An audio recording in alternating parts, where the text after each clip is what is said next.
Well, hello, Mountain. How's everyone doing today? Awesome. My name is Erin, and I am one of the pastors here. You know, most weekends you're going to find me along with my husband, Nathan, and our two little girls over at the Bel Air campus. But can I just say, it is really good to be with all of our campuses today. So a shout out to Bel Air, to Edgewood, to Abingdon, to Mountain Road, and also to our friends who are watching online. It's good to be together. Now I want to kick off our time with a story today. Let me just set the scene for you. It was mid-July in Atlanta, so that automatically should tell you hot, humid. And Nathan and I were ready for our first adventure in the woods together. We had been dating for 3 years at this point, and during that time, I had seen him take a number of backpacking trips with some of his favorite people. So his dad, his brother, a whole bunch of family, friends, but this is going to be my first invitation to join him, and I was excited. To prepare for the excursion, I was told to pack light, so a sleeping bag, water bottle, some comfortable clothes for walking, also good walking shoes, a raincoat. And my expert packer of a boyfriend said that he would handle everything else. My only goal was to show up at his dad's house on Friday afternoon with everything in tow. And that's exactly what I did. I showed up Friday afternoon, passed all the goods off to Nathan, and I sat there and talked to his family. Now, at one point, I did look over in the corner of the room where he was packing up our bags, and imagine with me, he had these big bags, and he had like a box about this big. It was a boot box, and he's trying to shove that in the bottom of the backpack. Now, of course, I thought, this goes against every guidelines of packing light. You told me to bring just a few things, and you're packing a huge box? So I asked him, what is this all about? What's this box? And his response was, oh, it's just a game we're going to be playing. Now, I was naive enough, again, first backpacking trip, naive enough to believe him. And I was like, all right, well, I guess he knows what he's doing, so I'll just pack up the rest of my stuff, finish talking to his family. And then that's exactly what we did. We kind of said our goodbyes and we headed off. What unfolded over the next 24 hours was really hard to put in words. I will tell you that we did eventually make it to our campsite. It came at the expense of a torrential downpour that hit us right as we were getting out of our car and going onto the trailhead. In fact, we walked 2 hours that night with just our little headlamps guiding the way in the dark, in the rain, on a very narrow ridge. First backpacking trip. I will say there was a lot of laughter, and thankfully Nathan made it fun for me. We were in good spirits, and it was turning out to be quite the adventure. But we quickly fell asleep when we got to the campsite, and was grateful for the next morning. Because the next morning came, the skies broke open, there were beautiful scenery all around. We enjoyed some great conversation as we made our way to one of the most beautiful waterfalls I've ever seen. Now, at this point in the story, you might be asking, where is she going with all of this? Well, if you haven't figured this out yet, here's the spoiler. This was no ordinary backpacking trip. And that box that I described, there was no game in that box. Rather, there was a picture that Nathan had painted. Now, if Nathan knew that I was going to show this picture, he might kind of cringe a little bit. He doesn't claim to be the painter, but I think it's lovely, don't y'all? Just look at it, and you can see the story unfold with me. So you see two hands right there. Check this out. That's this ring. They're joined together. They're going into the horizon. This represents God and all the images that you see there. Hey, this was a familiar image to me because it was one that was given to us just a couple years into our dating relationship.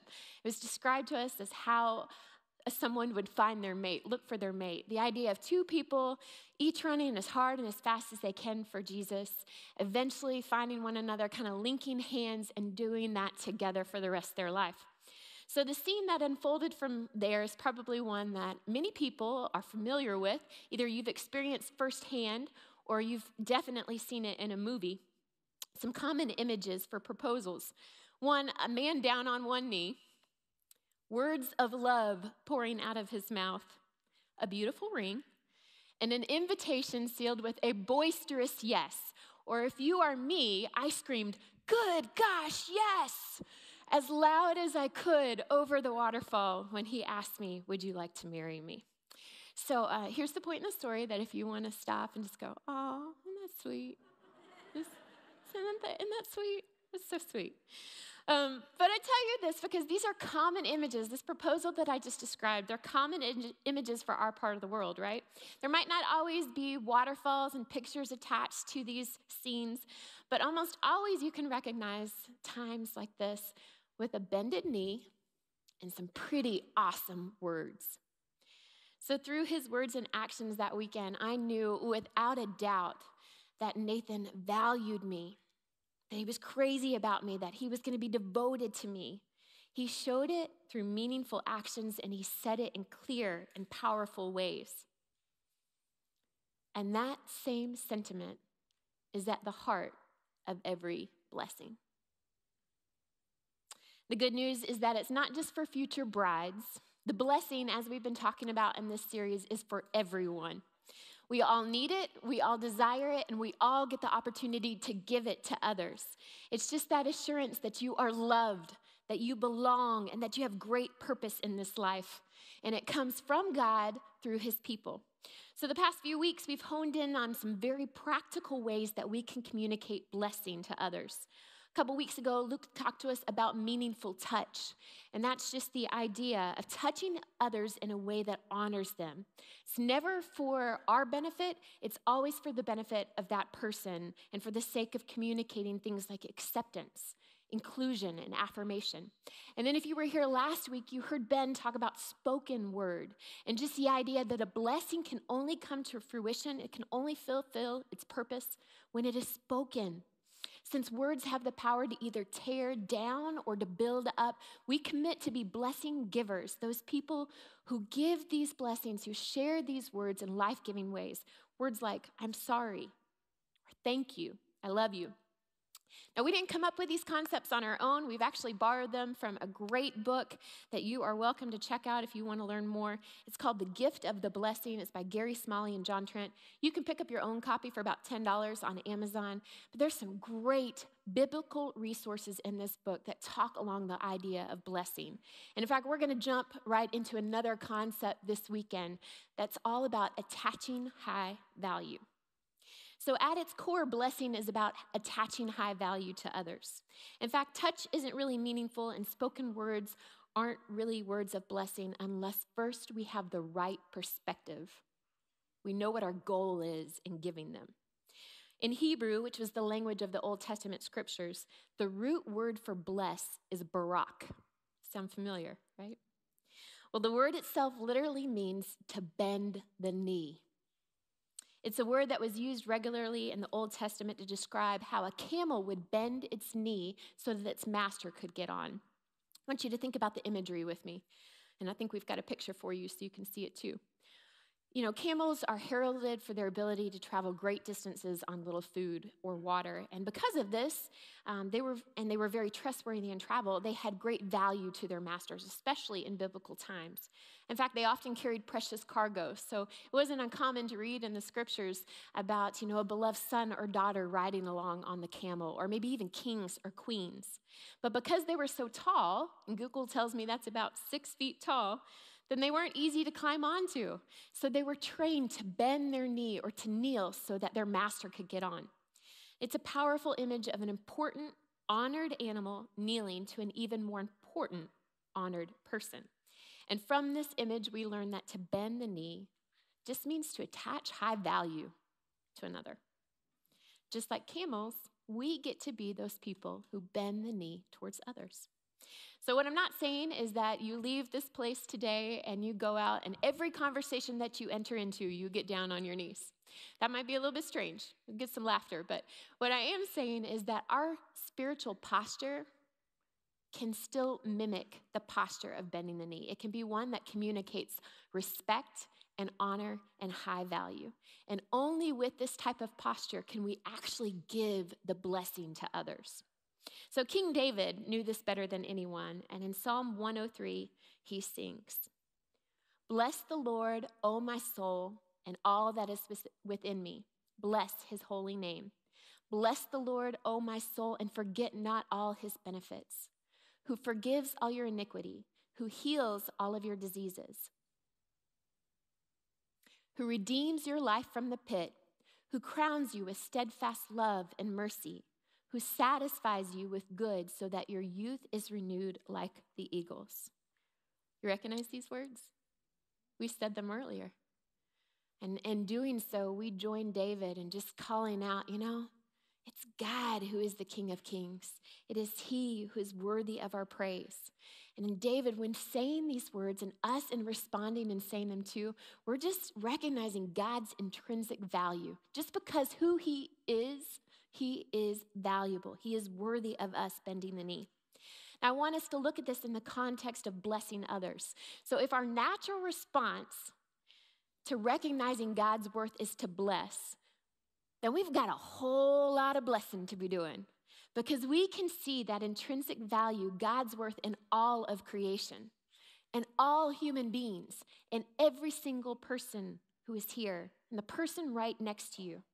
In fact, Genesis chapter 1, verse 27 reads, "So God created humankind in his own image. In the image of God, he created them. Male and female, he created them." God, our Father, created us in such a way that we bear his image. That is to say, you bear the family resemblance. If you were to show up at the family reunion, nobody's going to question whether you belong. In fact, just entertain me for a minute. Why don't you turn to the person next to you and just go ahead and say, "Girl or boy, you look just like your daddy."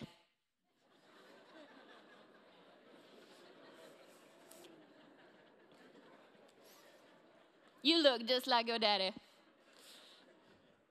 You do. And part of what this means is that you too are worthy of the blessing. You look like your Heavenly Father. And it's not something that you have to earn. It is intrinsic to how God created you. I do want to say, though, I recognize that this is a hard concept for some of us. And if that's your case and you're having a little bit of pushback to it, then you might want to ask yourself, whose voice am I letting define my value? Whether consciously or subconsciously, who am I giving that right to say I am a certain way, to decide my worth? This is a hard question.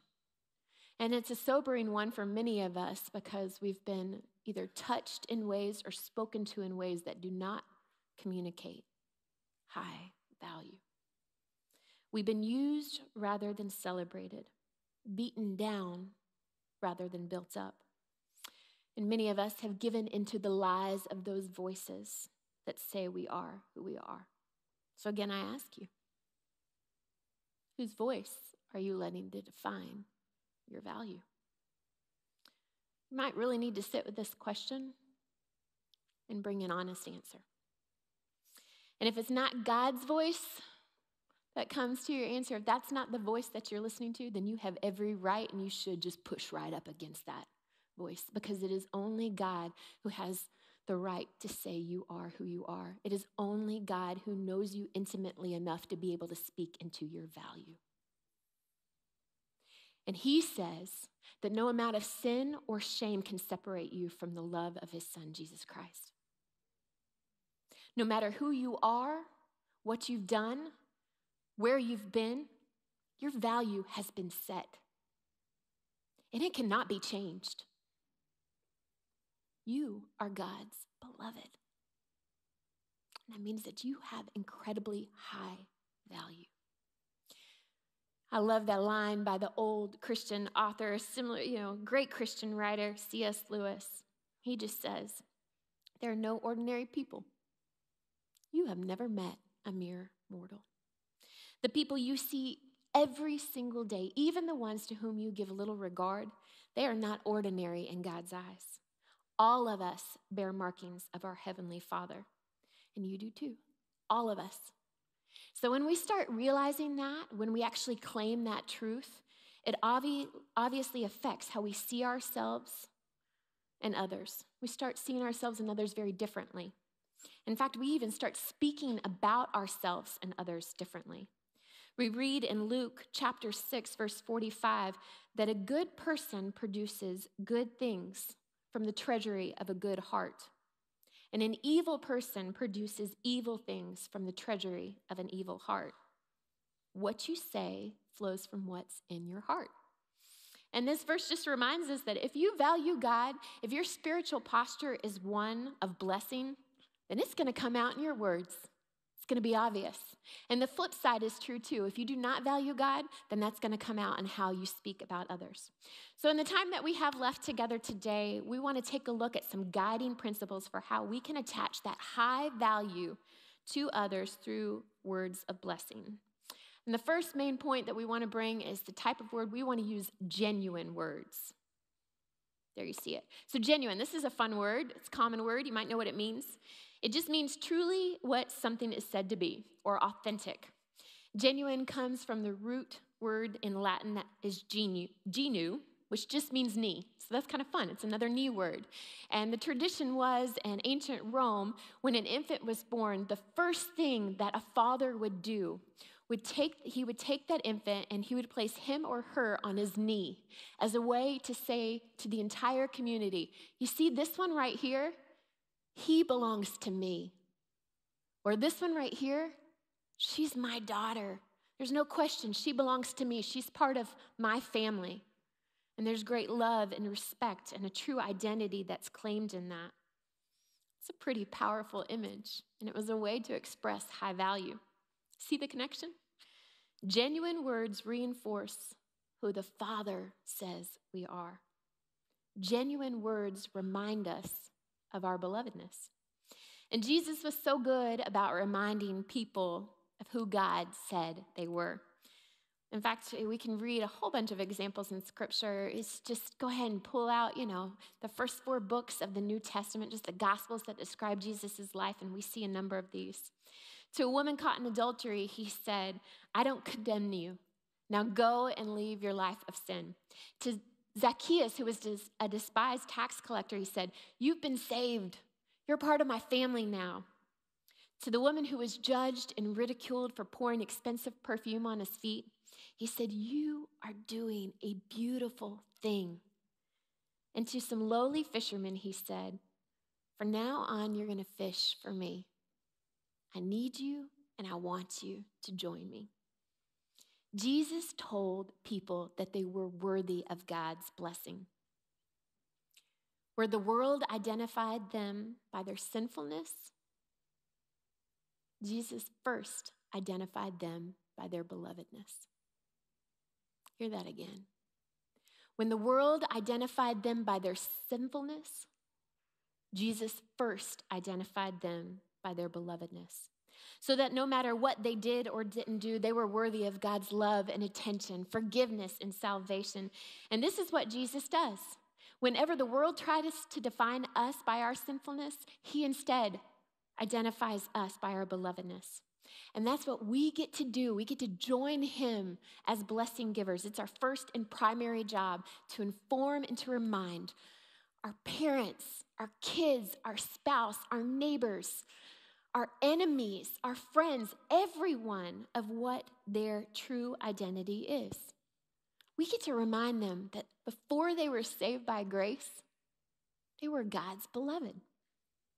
And so we yield our words to communicate this truth.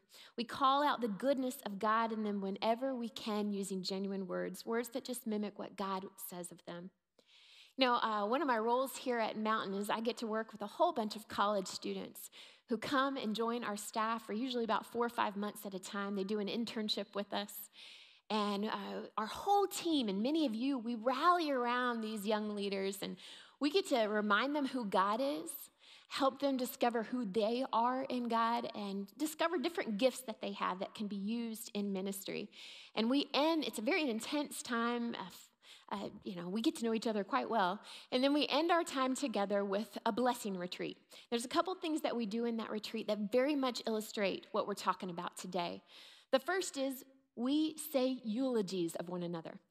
Now, I know you're thinking, oh my goodness, what kind of internship is this? I don't want to be a part of it if they're saying eulogies. Nobody's dying. We are at the end of our time together, but eulogy, the word itself in Greek just means a good word. So instead of waiting until they're gone before we say a eulogy, we maximize that time when we're together to actually write out words about them and then say those words to their face. And so words like, you have a way of making others feel welcome. You're a good listener. You have been a safe and forgiving friend to me. That's the kind of stuff that comes out in these eulogies. And then we give them an actual copy that they get to take home and just pull out whenever they need a reminder of who they are. And can I tell you, I got a text from an alumni a number of years ago who was going through a hard time, and she said, you know what keeps me grounded? She said, I keep my eulogy in the glove box of my car. And on those days where I don't remember that I'm loved, it's so good to pull that out, have those words, and be reminded who I am. Another thing that we do with them is we call them exit interviews. It doesn't sound very glorious, but the time is really a unique time. We pull each of these interns in, just our team sits down one-on-one, and we just use these genuine words, lavish them upon them and say, hey, here's where you rock. It's that I see in you language. And we're honest with them. And we tell them, you know what? Here's some other areas that we believe are your greatest obstacles to greatness. And guess what? Sometimes blessing comes in the form of hard truths too. And then we use our last of our time just to say, hey, you know what? Based on all that we've seen and what we know about you, you might want to consider this as a career path, as your next steps. And can I tell you, it's a deep time of emotion. There are often quite a few tears shed because a lot of these young people have never had anybody speak into them so honestly and in a way that's meant to build them up. Again, genuine words that mimic what God says of them. So y'all, even my kindergartner and her friends can do this. Okay, so if you're a teacher, you know this, or if you've got kids who are in school, we're in those last few days, kids are getting crazy, and one of the ways that the kindergarten teacher at my school has been trying to, keep the kids on track is to celebrate the last 26 days of school with an alphabet countdown. So T minus 14 was the letter N, and that meant that that particular day, all the kids were gonna write nice notes to one another. So Addie, my 6-year-old, came home with this note in her backpack. And it's so awesome. Okay, it says, if you can read with me, Dear Addie, you are always beautiful, and you work hard all the time. Your handwriting is always good. I live it so much, Addie. You are always, and this one took me a minute to figure out, nice every day. And this is the best part, sincerely. Isn't that awesome? Y'all, that's a 6-year-old. It's so cool, right? A 6-year-old gets this concept and can do genuine words of high value. It puffed up my girl. She felt so strong, and she's trying to live into that. Genuine words. Okay, the next way that we can do this, our next guiding principle, is to use evocative words. See it? Evocative. Now, evocative, say it with me. Evocative. This comes from the word evoke, which just means to bring out, bring to mind strong images or memories or feelings. And the more specific the evocative words, the better. So I was on Zillow's website not that long ago, the real estate marketplace, and I read an article that talked about the top 15 words that you're going to want to use if you're trying to list your home and sell it for the highest value.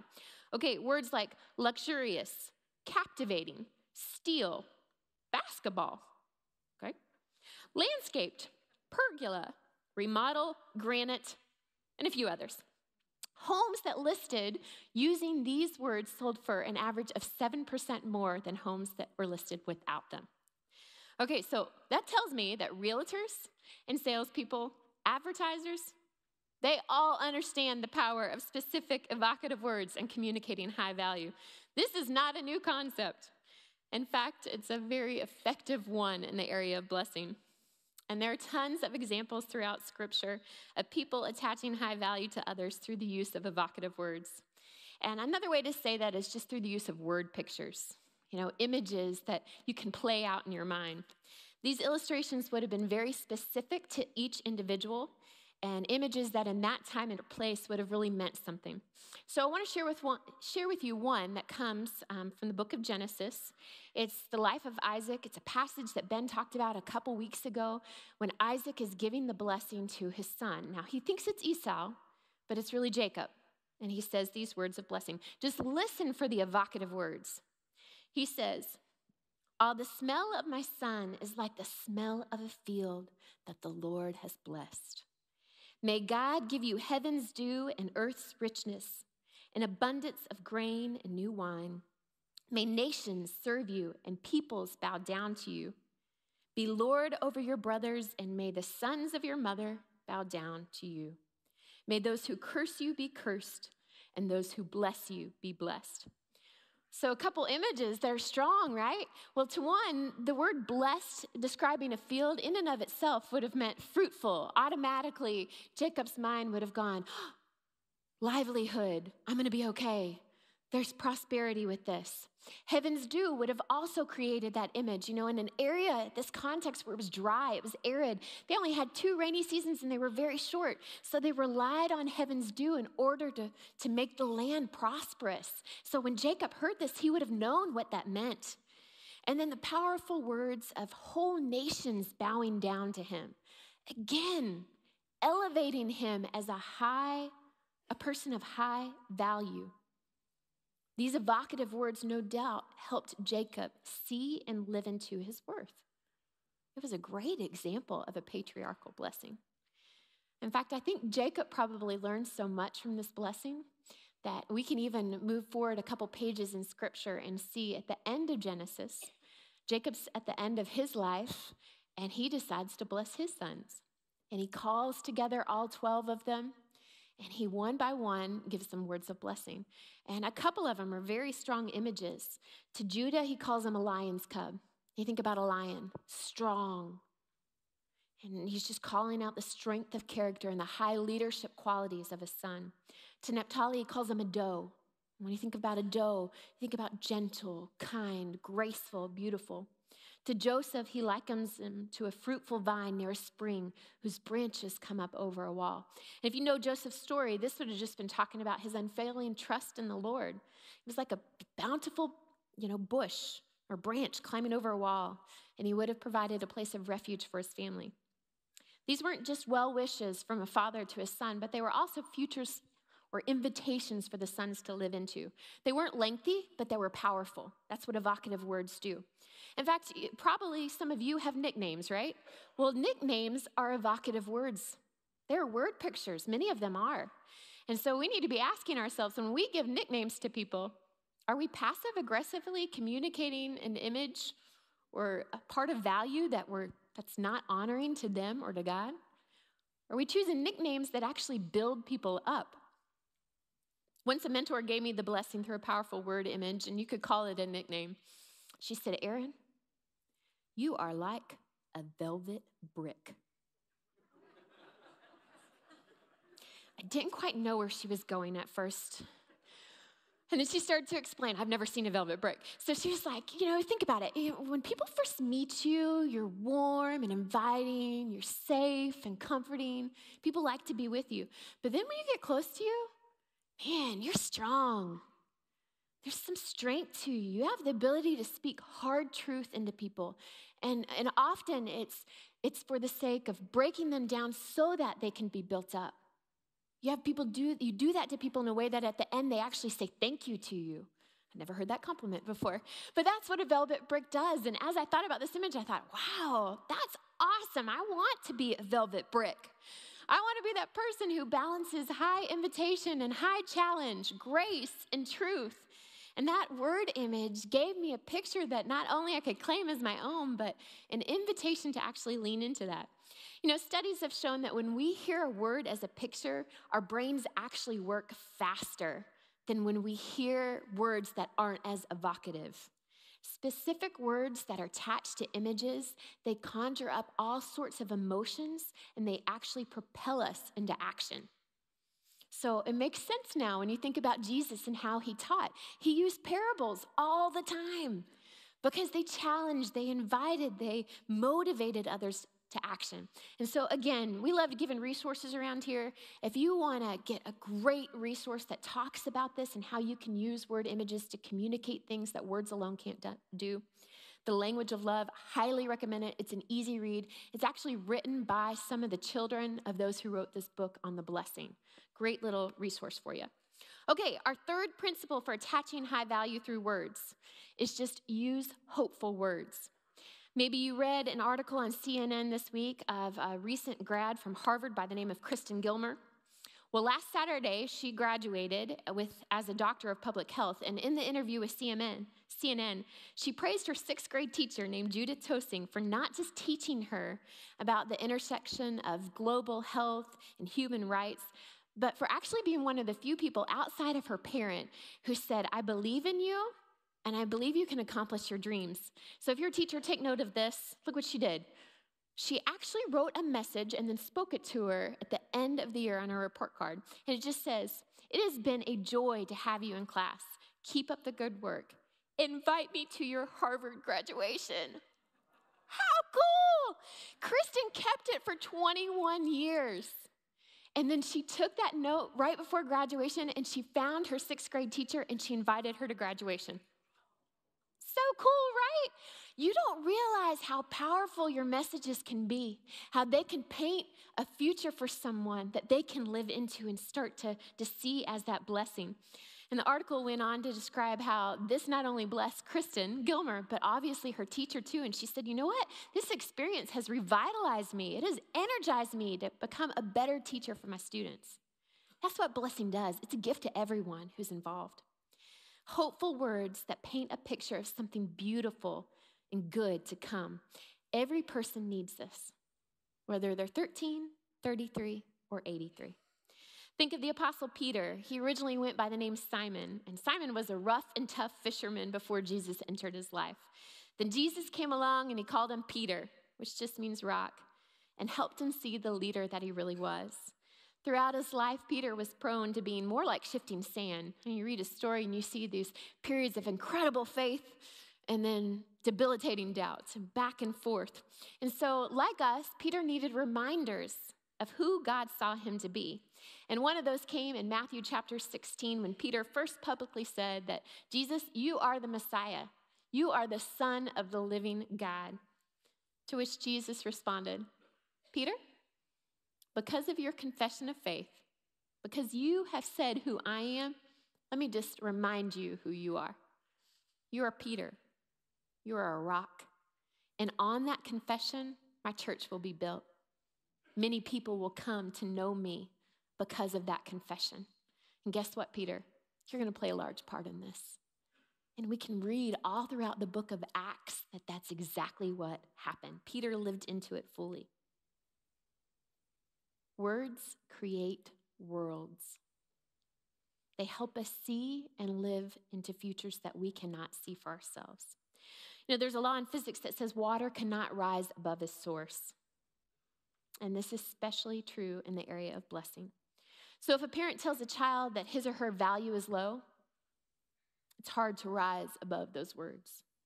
If a teacher is always calling out the negative in students, then it is hard to rise above those words. If a person beats him or herself up through negative self-talk, it is hard to rise above those words. If a wife nags at her husband, focusing on what he did or didn't do, it is hard to rise above those words, and so on and so forth. But good news. The same God who parted the seas and walked on water can cause the waters of blessing to rise and flow in each of our lives too. And we are invited, we are called, we are challenged, and we are blessed to be a part of this story for other people. I want to leave you with one last image. I want you to picture it with me. A boy stands off to the side of a very well-lit room. And there in the center of the room is a huge mass of marble, a huge piece of stone. It's a very dense form, doesn't bear much resemblance to anything at that time, but yet it's still beautiful. And around that piece of marble is a sculptor. And that sculptor is there, and he's kind of walking around it and kind of getting a feel for the marble. He starts to gently chisel, sculpt, kind of chip away at the form. And all the while he's shouting, "Come out, come out." The boy's a little bit confused, but he keeps watching. Again, the sculptor, he just keeps doing this, walking around it, chiseling, chipping. His actions get faster and his voice becomes more passionate, and he's saying, "Come out, come out." And the boy sees that the man is not screaming in a harsh or condemning way. Rather, it's quite the opposite. There's love, there's passion, there's desire that's good and right and beautiful. And so the young boy, what once was a confusing time, almost kind of a pushback, he starts to draw a little bit closer, and he watches the man. And he gets up the courage to go over to the sculptor and just tap him on the shoulder. And he says, "What are you doing? What is this?" The sculptor chiseling, working hard. And he stops. And he says, "Young man, there is an angel in this rock, and I am setting it free." This is the story of Michelangelo, the great artist, the great sculptor, when he carved the statue of David.